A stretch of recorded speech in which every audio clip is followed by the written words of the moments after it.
Dominican Republic is an interesting country to study about when it comes to race, politics, and power because of its location in the Caribbean and its close proximity to another country, Haiti, which is completely different both linguistically, culturally.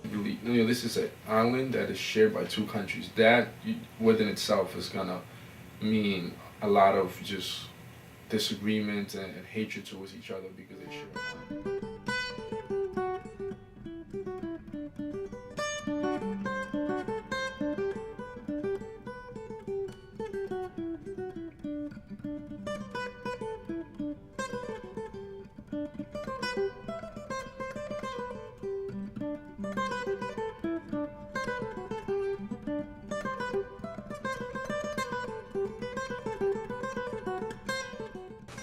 In the early 1800s, Haiti managed to take over the Dominican Republic, and in a sense there was a role reversal, and this really scared Dominicans because, before Dominicans were under the rule of the Spanish. They were scared for many reasons because this could have changed the culture, this could have changed the political status of the country, this could have changed a lot of things that the Dominicans didn't want to see happen.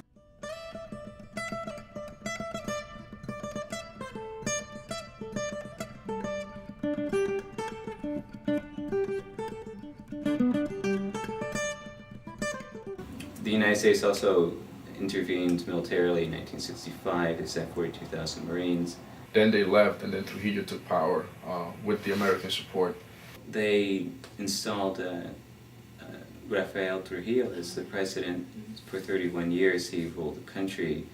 There were numerous documented cases of abuse, even genocide, and it wasn't until 1961 that he was assassinated. And he was a person who had very little tolerance for Haitians and what he perceived to be African. He infused a lot of his political beliefs to other people as a way to intimidate them. Another thing he did was he controlled people's religion, Dominicans' religion. So the main religion in the Dominican Republic during the dictatorship of Trujillo was Catholicism, because he wanted to differentiate the Dominicans from the Haitians who weren't Catholic, who practiced a lot of voodoo and had other religious beliefs. So a way to distinguish themselves from Haitians was through the religion of Catholicism. He set out to officialize certain aspects of Dominican culture, like promotion of merengue as national dance, the stigmatism of Afro-Caribbean religious practices, and obviously the massacre of 1937 against Haitians. He ordered the massacre of thousands and thousands of defenseless Haitians on the Massacre River, or Rio Massacre, which divides the Dominican Republic with Haiti, and in it he killed thousands of children and women, and obviously men. Stemming from that dictatorship and through Trujillo's hatred for Haitians himself, it continues to just grow in the Dominican Republic. In the country, they're often sought out by immigration, which do raids and round people up on trucks and deport them, violent crackdowns, and at times lynchings, because Haitians are so vilified in the media. There was a case where a Haitian man was taunted by a small group of Dominican men, and they burned him alive. They lynched him and killed him. And it was just something that unfortunately isn't even new news anymore, because it does happen throughout the country, and people might not agree with it, but they also might not get in the way of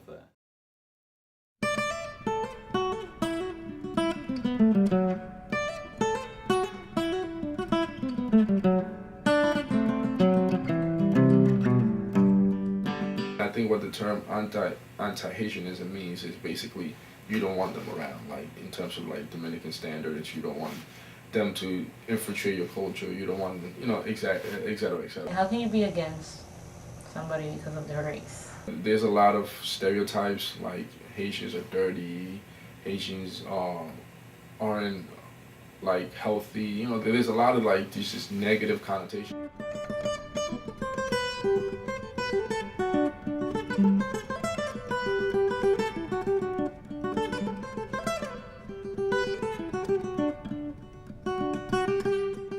As a documentary photojournalist, I try to capture reality of human behavior. In some of my photographs, we can see there's a pretty strong correlation between a person's race and their social-economic class in the Dominican Republic. Often people who occupy the lower socioeconomic classes have darker skin, have Haitian ancestry. In the Dominican Republic, I think one can find a lot of racism even among the Dominicans, and I think a lot of this was brought in by the dictatorship of Trujillo. There exists something called the color hierarchy, where the lighter skinned you are, the more privileged people say that you are.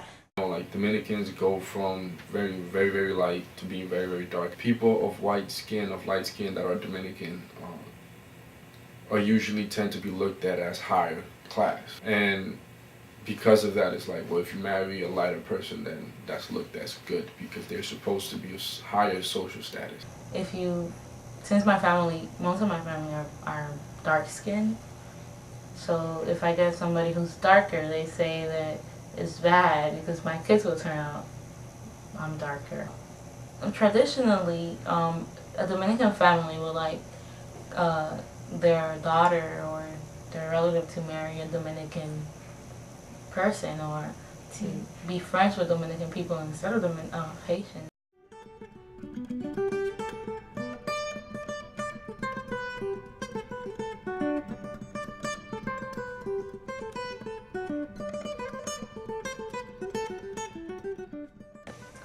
Another topic that's interesting to talk about when one analyzes the relationship between Dominicans and Haitians is the workforce in the country of the Dominican Republic, because just like it's seen in the United States and how there's this tension and this negativity around immigrants that come into the country and quote-unquote take away from the American work labor. I think you can see that also in the Dominican Republic when Haitians come into the country, and a lot of them come in illegally, and they work a lot on sugarcane factories and fields, and there's an increased level of tension between Haitians and Dominicans because Dominicans say that Haitians are stealing away from their jobs, but this is very ironic because these jobs are ones that Dominicans usually wouldn't take anyway.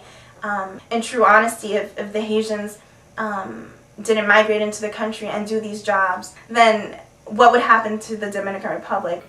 The fact that the Dominican Republic is so poor, and then Haiti's poor, and then Haitians come to the Dominican Republic and they happen to be dark-skinned. So when you're in competition economically, and then there is this mindset where being light is being rich, is being better than, it just clashes. Both of them just come together to clash, and it's just the race relationships are heightened by that.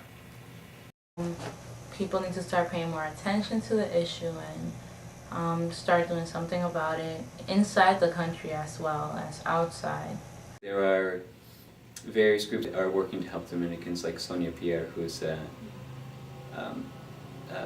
Haitian Dominican who has been fighting very vociferously for Haitian rights. One operation that I photographed was of a young Haitian man who arrived in the Dominican Republic from Haiti with nothing. So he introduced me to these people who happened to be members of a group that he was leading, a secret underground group for Haitians to try to not only advocate for their rights, but make some type of intervention in politics to some degree to affect change.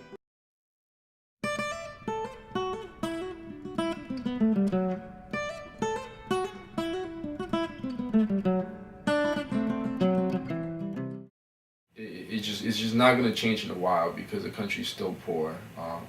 Haitians are still looking to move to DR because DR, as hard as it is to believe, offers better opportunities than Haiti does. And when the country's growing, the population is growing, it's just people around each other who don't really like each other is going to increase the hostility. Because it's something that affects our future society. Little kids grow looking at that and they do the same thing. So I don't think it's getting terribly worse, but I don't think it's getting better at all. I think.